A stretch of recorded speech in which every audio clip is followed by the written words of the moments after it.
What's in a name? You walk up to someone and introduce yourself as... and you're probably getting thrown out of the bar.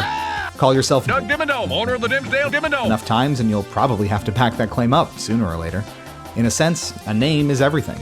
It's often one of the first things you learn about someone or something, and it helps define your first impressions of them or it. Games are no different, especially when it comes to clearly laying out what players should expect from the experience and hinting at what's to come. When you get this right, you get titles like Super Mario Bros. Wonder, The Legend of Zelda Breath of the Wild, Alien Isolation. When you get this wrong, you get Sonic the Hedgehog 4. Sonic 4 presents itself as a back-to-basics, no-frills side-scroller when it was sorely needed. In 2010, the Sonic franchise had very little goodwill in the tank. The name Sonic 4 suggests iteration and advancement on Sonic 3 and Knuckles, an all-time great platformer. But as we'll quickly see, that's not what you get. Mechanics are very simple, simpler than nearly any Sonic game besides the 1991 original. Sonic runs, jumps, spin dashes, and homing attacks. That is it. No elemental shields, no super peel out, no other playable characters besides Sonic. With only 4 zones on offer, both content and gameplay are generally lacking, and what is present lacks that certain spark of inspiration the best games in this series possess.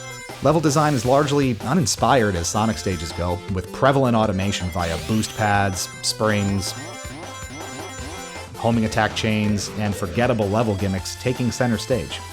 The much vaunted physics of the Genesis games are not used here, replaced by a different physics system that the internet has not been kind to over the years. Now to be clear, different does not equate to bad, and the gameplay is fine.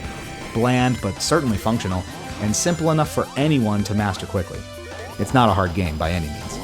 That said, it is fair for players to have expected something more robust, even for a small-scale, digital-only project like this. The success of Sonic Mania nearly a decade later is proof enough of that. Presentation is also fine. Zone themes are best described as generic or store-brand versions of past locales, namely Green Hill, Casino Night, Labyrinth, and Metropolis. The shiny, plasticky art direction lends the affair a bit of cheapness overall, with the style only really working well in select stages. The soundtrack deploys, let's say, unfortunate-sounding synth to emulate the feeling of those Genesis predecessors, but it doesn't quite get there.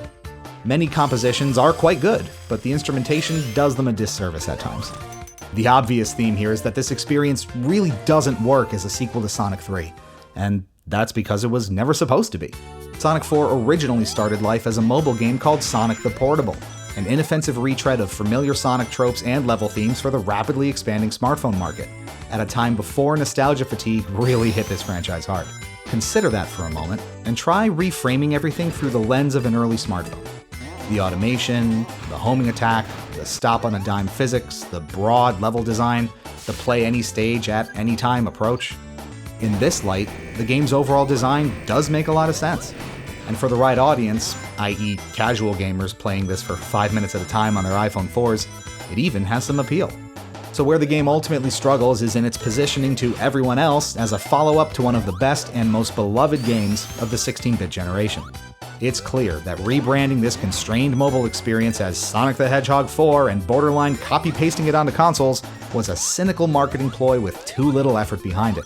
You can see the original name on background art if you look hard enough. It just didn't work. And despite reasonably positive critical reviews at the time, the game's reputation today isn't great. Had it remained on mobile devices as Sonic the Portable, it still would have been an average game, but players may have been more inclined to see it for what it was instead of what it wasn't. But that's not what happened, now is it? So when you put it all together, Sonic the Hedgehog 4 Episode 1 gets 2.5 Gloobies out of 5. Functional but generic, polished but shallow, nothing stands out as overly impressive or bothersome. It hits no highs and it sinks to no lows. It simply exists. Sonic 4 Episode 1 was released on a lot of platforms over the years, including PlayStation 3, Xbox 360, Wii, iOS, Android, Windows Phone, and BlackBerry Tablet OS. Get them out of here. We reviewed it on Xbox One via backward compatibility. Thanks so much for watching. Stay fresh, cheese bags. We'll catch you back here real soon.